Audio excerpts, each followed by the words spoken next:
Hi, I'm Chris. Today I'm gonna show you how I connected the Smart Filament Sensor to my Artillery Sidewinder X2 printer. I'm not a native speaker, so sorry for all of the mistakes, but even my English is better than automatic translation, I believe. Okay, to the point. You cannot do this if you are using the stock Marlin firmware. Sorry, it's impossible. But let me explain this in details with the flowchart. At the very beginning there is a question. Do you have Octoprint or Klipper already installed? If the answer is yes, you can skip next step. Otherwise, there is another question. Do you have Raspberry Pi or similar single board computer?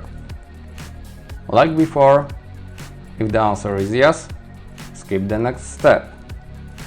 But if the answer is no, there's a tricky part, because you have to make a decision.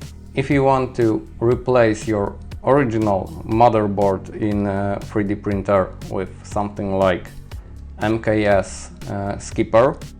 If you know what it is and how to use it, you probably know more about 3D printing than me, so thanks for watching, bye.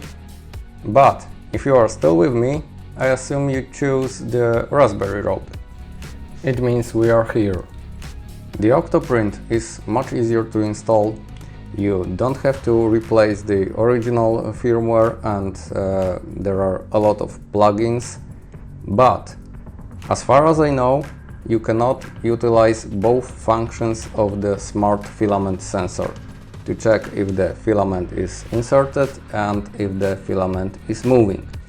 I spent many hours trying to figure it out and I failed.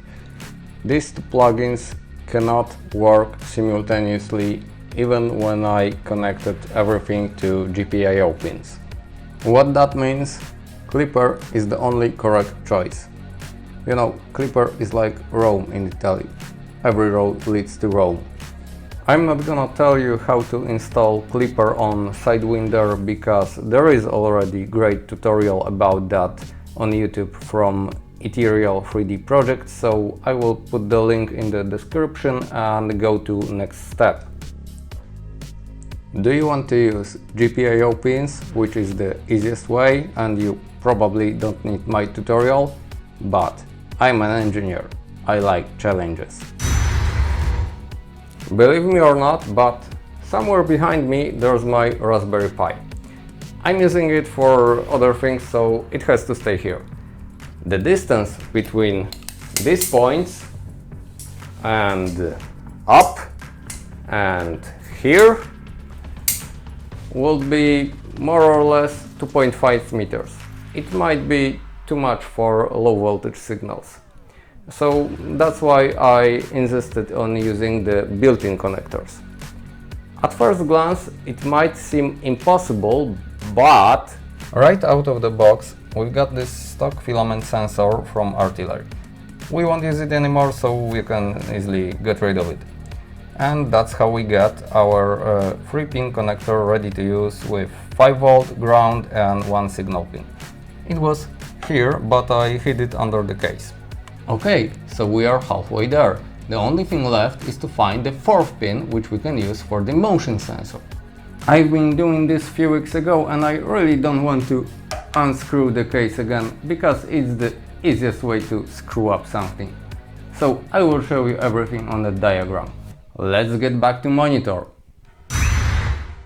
What you see here is the full pinout of Artillery Sidewinder motherboard.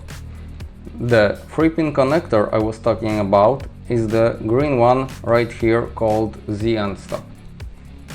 When I analyzed the rest, I discovered that this pin, which is the PA5, is not used by any other stepper motor or sensor, and that's how we get our 4th pin needed for motion sensor. I will show you a photo how I've done this. But everything you've seen until now would be useless without macros. I'm not a programmer and I've never done this before, so it took me 2 evenings with the Google, Reddit and Gemini, correcting mistakes, testing, correcting again, testing, but finally I can say like Borat, A great success! and I can share you the working pause and resume macros for the Smart Filament Sensor connected to Artillery Sidewinder printer. You may also wonder why I've made this strange looking handle. Because most of the time I'm printing with the PET filament from the bottles produced by my homemade machine behind me. I made it from scratches like old soldering station and black decker screwdriver, but today we are not talking about that, so let's get back. As you probably know, filament generally likes to twist, and the PET one is doing this 3 times more likely. So it's a good practice to put the sensor as near the extruder as possible instead of here. It significantly reduces the false positives of detecting filament is not moving. I've also made this additional handle here to prevent cutting the wires if they accidentally fall down right here. Okay guys, that's all for today. I made this tutorial because I like to share knowledge, and the Artillery is quite good, cheap and popular 3D printer, so I believe you find it useful. Don't forget to thumbs up and see you next time. Bye!